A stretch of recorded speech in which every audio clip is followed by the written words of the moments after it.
میں آج تمام مظفرآباد کے مشہور باغیرت بجرب نوجوانوں کو مبارکباد پیش کرتا ہوں کہ انہوں نے اپنے ریاست کی بیٹی کی خاطر عزت کی خاطر آج آپ لوگ یہاں جمع ہوئے.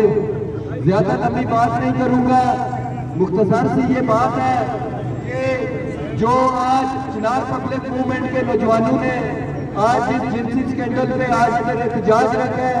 ہم انتظامیہ کو اور اداروں کو صاف واضح انداز میں یہ بات بتانا چاہتے ہیں کہ جس ٹائم تک اس کیس میں ملوث جتنے بھی وزراء اور بیوروکریٹس ہیں ان کو ان کے خلاف قانونی کارروائی اگر عمل میں نہیں آتی تو انشاءاللہ تعالی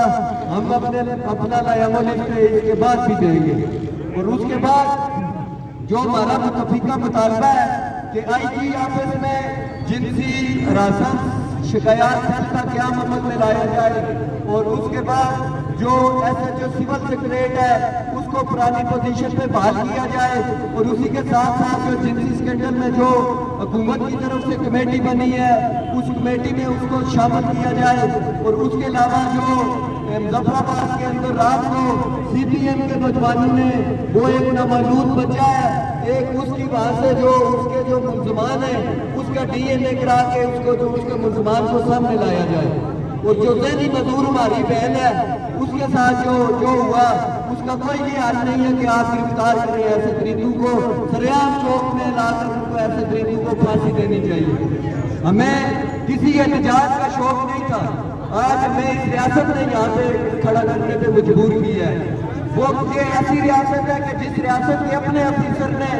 جب جنسی سکینڈل میں ملوث ایسے کرداروں کو بے نقاب کیا تو اس کو پروموٹ کرنے کے بجائے اس کا تبادلہ کر دیا گیا. تو انشاءاللہ تعالی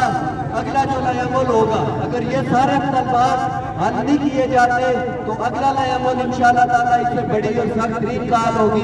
آج ہمارا نام کی احتجاج تھا, ٹوکن احتجاج تھا, آج یہاں پریس کلب سے میں کھڑا ہو کے یہ اعلان کرتا ہوں کہ اگر اس جنسی سکینڈل میں ملوث کرداروں کو بچانے کی کوشش کی گئی تو انشاءاللہ تعالی مظفرآباد میں پوری ریاست کے نوجوان انشاءاللہ تعالی اور اس احتجاج کا جو دائرہ کار ہے وہ پھر مظفرآباد تک یا پریس کلب تک محدود نہیں ہوگا, پھر انشاءاللہ تعالی اگلا لائحہ عمل تاؤ بٹ سے لے کے بھیمر تک ہوگا. بہت بہت شکریہ.